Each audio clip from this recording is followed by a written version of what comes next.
Hello, Charles. How you doing? How's it going? Your picture behind you is as bleak as the picture behind me. Uh, hopefully we Yes, we'll can rise make each above our other, picture. yeah, we'll make each other feel less so.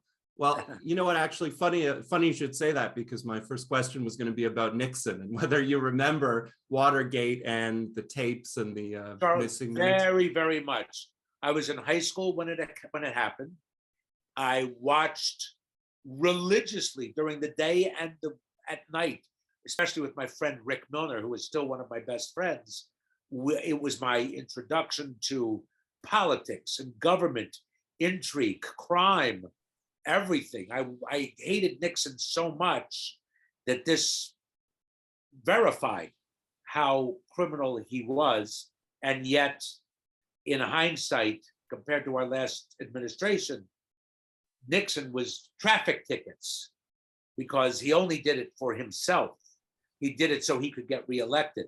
When Trump committed a crime, he did it at the expense of our populace, of our budgets, of our democracy. He couldn't care less about us. He couldn't care less. He only did it to get what he wanted.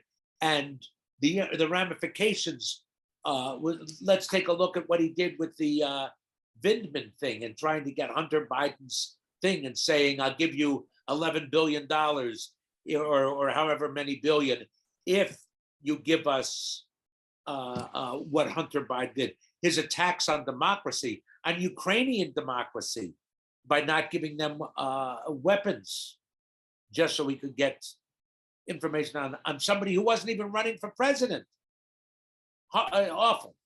It's awful. So yes, I do remember.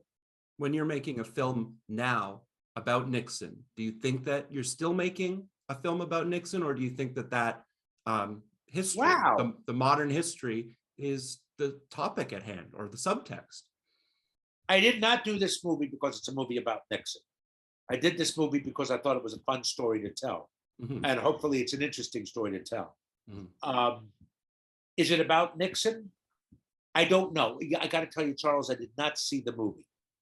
So all I know was the script that I read 3 years ago and do not remember. I didn't make a movie about Nixon. I made a movie about this couple who have the 18 and a half minutes Mm-hmm. that Rosemary Woods excised. So that's what it's about. You never say it's about Nixon. It's a story. You want to tell a story. A documentary is about Nixon. This is not a documentary. This is a story. Does it inform what we do today and Trump's crimes?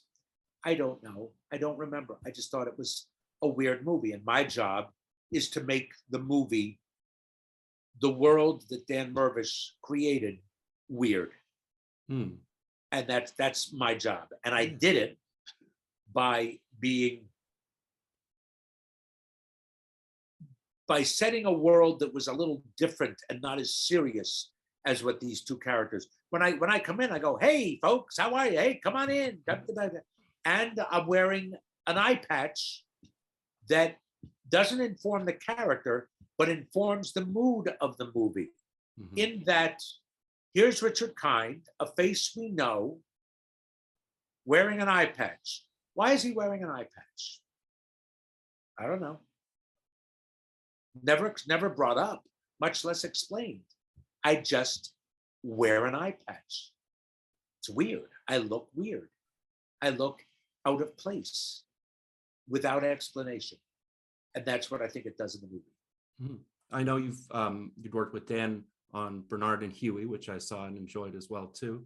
And I've read about how in this movie that there's sort of like Pynchon-esque characters, that Altman was one of his mentors, and maybe he's building off of that, Altman or Pynchon, or because you're right, it's not about Nixon, it's about the couple, and it's a funny movie, and you're quite funny in it too. So it's a really interesting approach to take when coming across this subject. So, was your previous experience with Dan something that you enjoyed a lot, that you wanted to work with him again? Yeah, I would have to say, by and large, yes. Um, it's not so much Dan, the director. I think it's Dan, the writer, or Dan, the movie maker, versus specifically working with Dan. But he wrote interesting characters. Certainly in Bernard and Huey, that was something where I was invested in. I knew what the character was. Here, I'm invested in a mood, in trying to set something, and I did it as a favor to Dan because it certainly didn't make me money. I don't know whether it will further my career. It's nothing that I haven't really done before. It was a peripheral character. However, he wanted to help. 2 days of my life to help a guy who has no budget and no money make a movie. What does it hurt? And it could be fun. And what if it's great? As in this case, what if it's great? What if it's really a good movie? And it was. So why not take that gamble? I've seen you in, previous interviews, you've talked about being, like a hired gun, or, offer me something, I'll do it. But, here we are, you've got like 3 movies coming out this week. Got this one and Tank House, and the Tom DeLonge one I think is coming up. You've got a CBS pilot, which looks fascinating. Fantastic. You're going to be in Disappointment Boulevard. You're working with Ari Aster. I know. So Yes. it's not like, you just happen to be in projects. You certainly seem like you're picking ones that are of interest to you, that have. No, I am being offered ones. And I've got to tell you, and I wish I had done this in other interviews, but because of the way I look, because I'm not a pretty face, because of the weirdness sometimes of how I speak or my talent, I get people who are smarter, and they therefore have smarter projects, more interesting projects.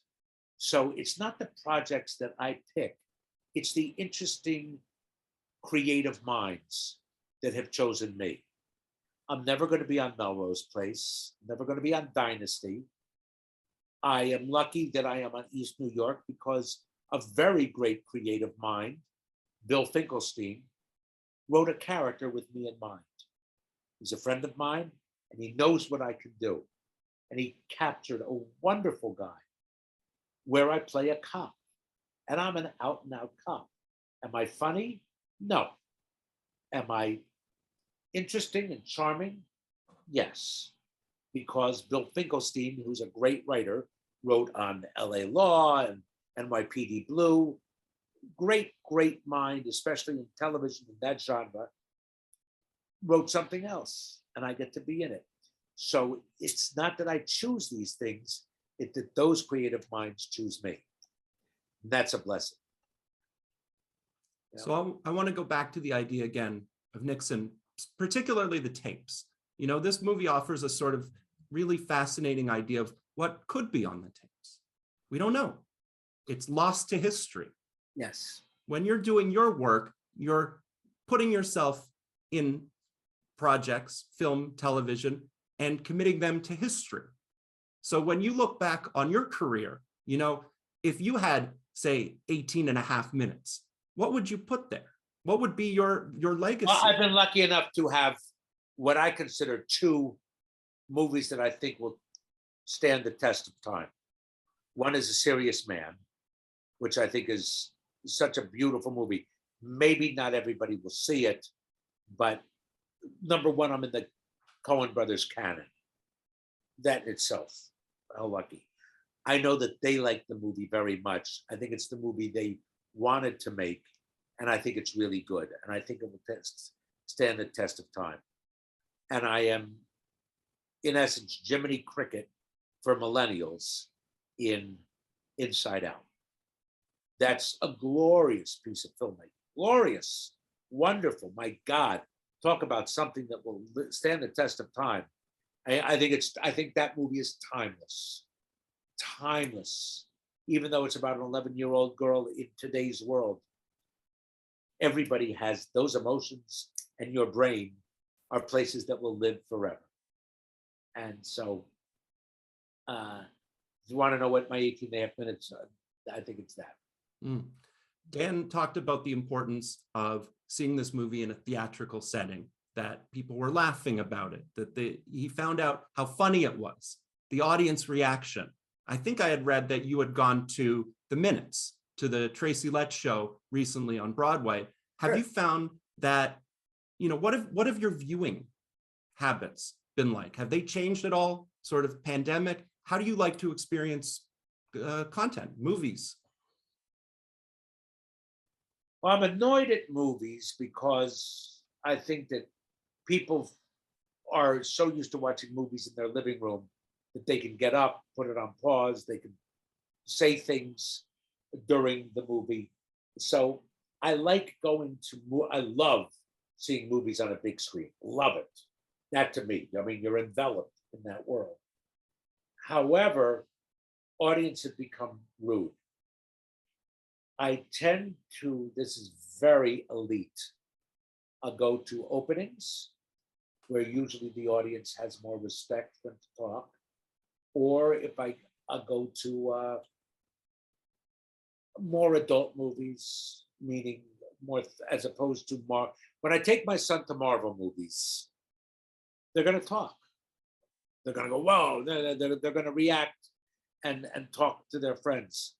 I accept that. But when I go to movies, maybe a revival movie, if somebody's going to a movie that's, in a revival house, they're going to be more respectful of the movie, and therefore that experience is better. In theater, the people are talking, and they do, even though they shouldn't, and they should know better. It kills me. It just, it leaves an empty hole in my stomach that I am not only hearing them. And my God, a phone being brought out and that light misdirecting my attention and annoying me with that glare, it just takes me out of it. So it has changed, not necessarily because of pandemic. I want to be careful because sometimes you talk in your interviews about how, when you're on set, you don't get a chance to talk to people for too long, form lifelong friendships. But certainly when I saw the cast list for this film, I was, thought it was really interesting people that I've either talked to recently, had to talk to in the past, haven't met yet. But, did you get a chance? Did you get a chance to talk to John, to Willa? Yes, I did. Plus, we stayed over at the motel. Yes. So it was great. Yeah. But Vonnie Curtis Hall was in the movie. Mm-hmm. Oh my God, would I have loved to have met him. But the thing is, I'm not on set. If it takes what was a shooting schedule, 18 days maybe, I'm only there a day or two. I don't get to meet them. I have no scenes with them. I'm in the movie with them, but somebody puts that together by editing. I didn't have any scenes with them, but everybody thinks that I must have met them or that I know them. I didn't even meet them. And I really would have loved to have spoken to him. But John and Willa, I did get to talk to them. They're charming and lovely and talented and young, and I want to kill them.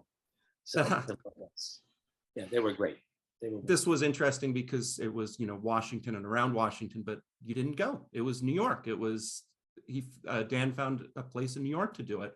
Have you found that you've done more sort of New York-based projects or with New York-based actors? No. I go all over. I've been to Arizona. I've been to New Mexico. I've been to LA.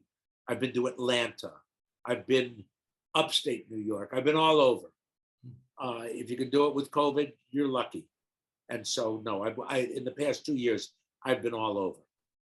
I really have been all over.